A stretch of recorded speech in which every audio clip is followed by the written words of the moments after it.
Some of the most frequently asked questions about homeschooling has to do with how to start out with small kids. And I just want to let you know that you don't need to be doing any kind of curriculum at all with small kids. Read to them. If they're able to start learning to read, have them read to you. But we want to give them a good sense of numbers, and how we're going to accomplish that is with board games. I have some of our favorites. This game is called Set, Sushi Go, Zeus on the Loose, Rat-a-tat-cat, Corkl. Set and Corkl, you'll be working on making patterns and pattern recognition, and that will be helpful. Some things that kids can do on their own that help with spatial reasoning. I'm not sure what this is called, but there's a piece missing. But similar to Tetris, where you have different shaped pieces that you can fit together, and this is something that they can do. There's not just one way that all of these shapes fit together. You can fit them together several different ways. It's something a kid can try to puzzle out while something else is going on, like if you're reading out loud to them and they need something to keep their hands busy. And similar to that is this game is called IQ Fit. It's a one-person game. There's a little booklet with different challenges that they want you to do. A lot of different challenges to do. And then here's what the game piece looks like. It's this game board with different shaped and different colored little things, doodads, that you can fit together in different ways. So that's something to keep the hands busy and the mind busy, and do all by themselves and not have to have another person to play a game with. Another favorite one-person game is Safari Rush Hour. There's a smaller version of this with just cars and not animals called Rush Hour, and that is a great one-person game for a kid. The Safari Rush Hour is just on a bigger board, and it uses animals instead of cars, so it may appeal to a different kind of child than Rush Hour, but it's the same basic thing. A bunch of puzzles to solve. For more than one player, if you have 2 players or 3 players, then always Monopoly is good. Counting Monopoly money. Moses learned how to add in one session of playing Monopoly. How old were you? Do you remember? Nope. He wasn't very big, but he had very good basic addition skills after one long session of Monopoly. So don't discount Monopoly. But here we have Zeus on the Loose. And here's Zeus. And you can play this with 2 to 5 players. It's a very fun game. There is Greek god cards. And then there's also number cards.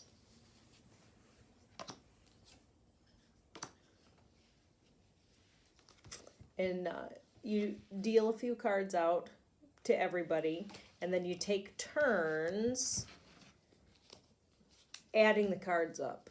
So like one person will play a 5, and the next person will put on a 4, and then you say 9, that adds to 9, and then the next person will put on a 1, and then that adds to 10. Is it on multiples of 10? You get the Zeus? Is that right? Yes? So you want to try to get to multiples of 10 when you play your card, because whoever brings the card total up to a multiple of 10 gets the Zeus, and whoever ends the game with the Zeus is the winner. And I believe you're trying to get to 100. Oh, and you can also get Zeus by playing different Like gods. the Greek god cards, this one says, Mount Olympus stays the same, steal Zeus. Oh, the pile of cards is called Mount Olympus. The Aries card says, Mount Olympus goes to 50, steal Zeus. So those come in handy if you want to make the pile increase if you're just starting out, or if you want to lower the pile's value, you want to stretch out the game a little longer. And that's good for pretty small kids. You're adding to 100. You're trying to add to multiples of 10. That can be done with pretty small kids. Another one that you can do with small kids is Rat-a-tat-cat. What's different about Rat-a-tat-cat is the cards get dealt out face down and you don't get to see your cards, but you have 4 cards in front of you, and everybody on their turn gets to draw a card, and what you want in front of you, the 4 in front of you, you want the lowest score possible. So there's some cards that are 0s, there's cards that are 1s, 2s, and 3s. You want the lowest in front of you possible, but you don't know what's here because you haven't looked at them. But you draw a card, and if it is a low card, then you want to swap out. Here's a 0. So I don't know what's in front of me. I put the 0 there and swap out this card and flip it up, and then the next person that goes can either draw a new card or take the card that I just laid out. But anyways, that's a fun game. The lowest score wins. Our family's personal favorite is Sushi Go.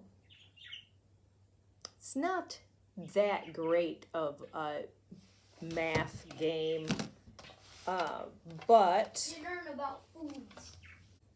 everybody gets a hand, and you take one card out of the hand and put it in front of you, and then pass the cards to your neighbor. And then everybody takes a card out of their new hand, and this also you can play with 2 to 5 players. Depending on what you pull, you need 3 sashimi cards to get 10 points. So you want to strategize to get 3 sashimis at least as the cards are being passed around. And there's other cards that you may want to strategize for. But of course, everybody likes the adorable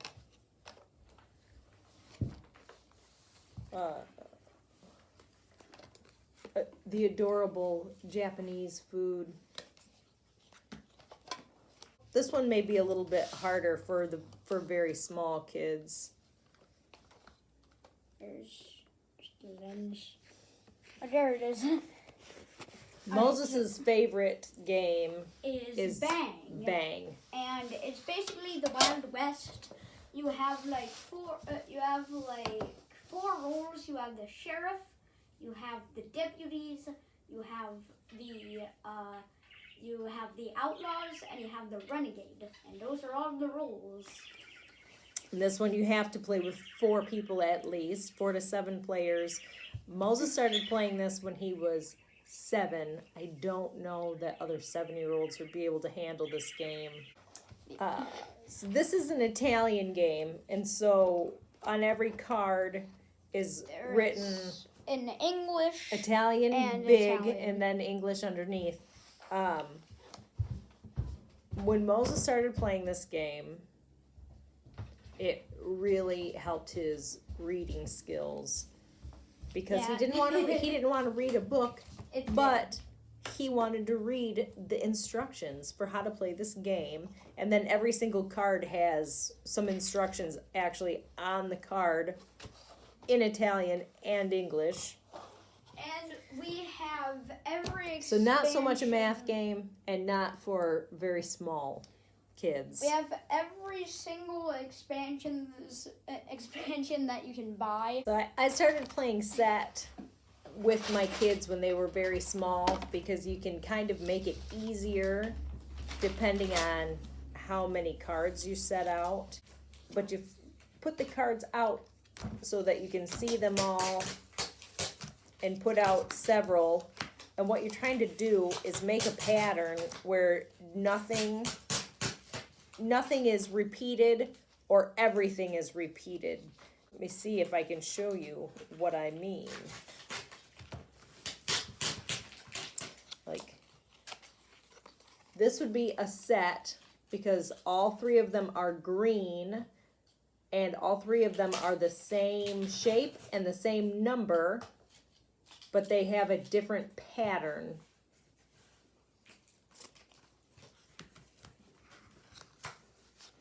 This is a set. They all have the same shape, but they have 3 different colors, but it's all solid pattern and 3 different numbers. This would not be a set because we do have, all 3 are red. We have 3 different patterns.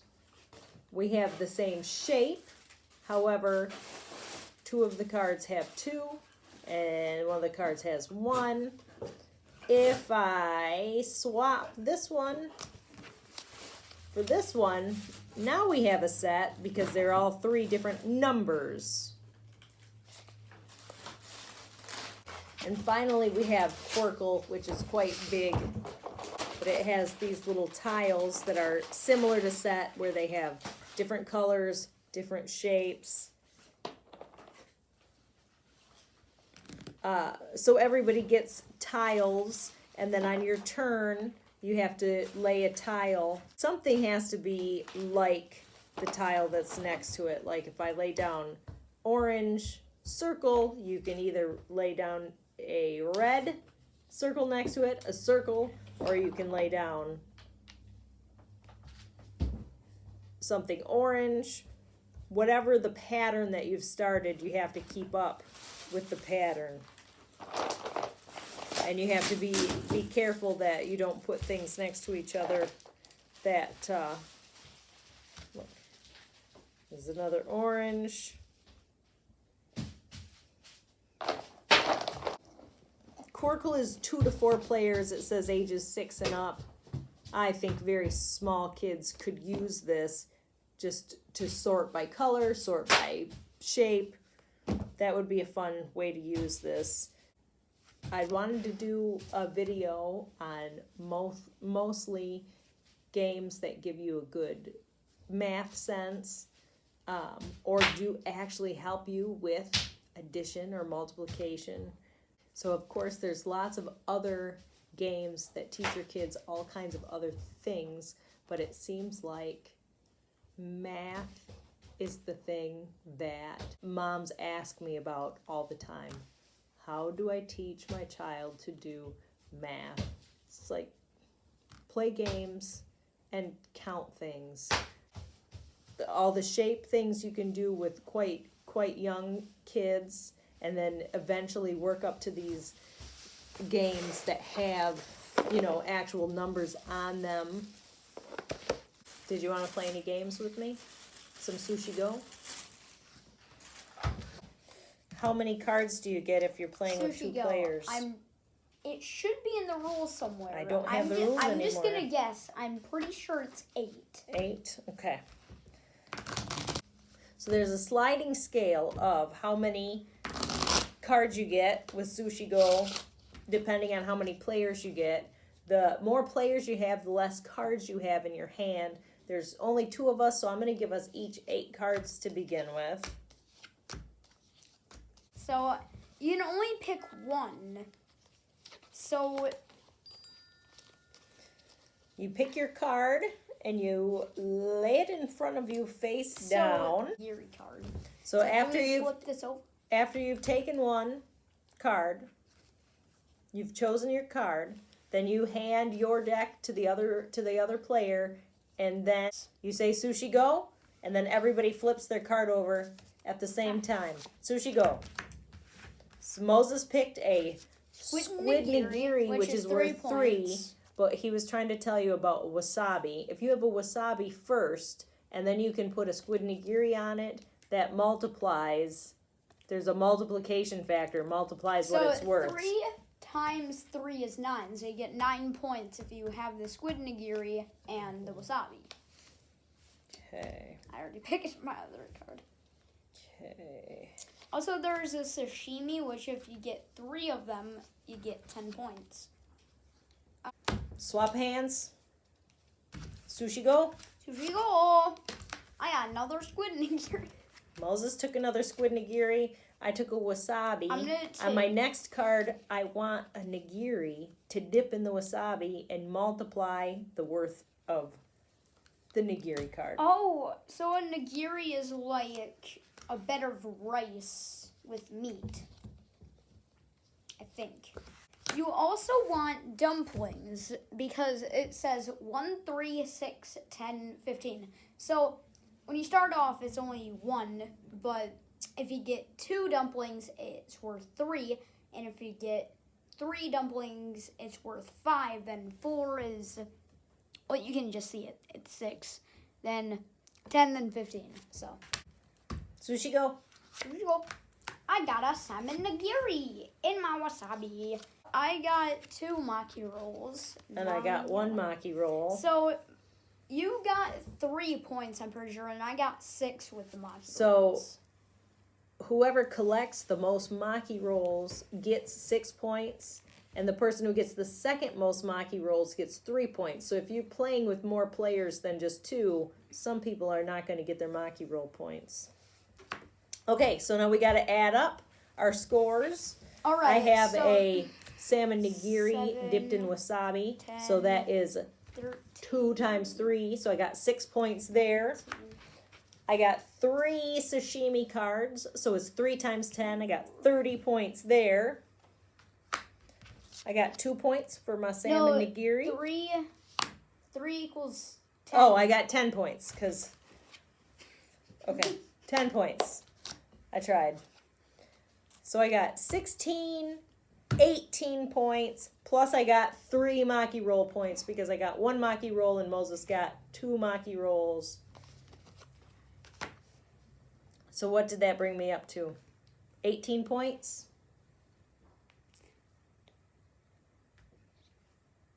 I got 23, I'm pretty sure.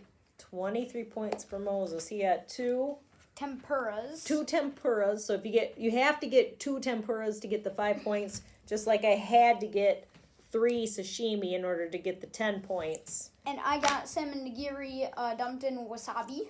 And then I just had 2 squid nigiris. Then I had a dumpling and a maki roll. So what you'll do is you'll do 3 rounds like we just did. And if you get pudding, you save all your pudding cards until the end. And then whoever, after 3 rounds, has collected the most pudding cards gets 6 bonus points. And whoever has the least pudding cards gets -6. So actually, pudding Mom points. won. So, we're not going to play 3 rounds, though, because we just wanted to show you how to play Sushi Go. But if we did play 3 rounds, then Mom would have won because I didn't have any pudding. and she had 1. So I would have got -6, which is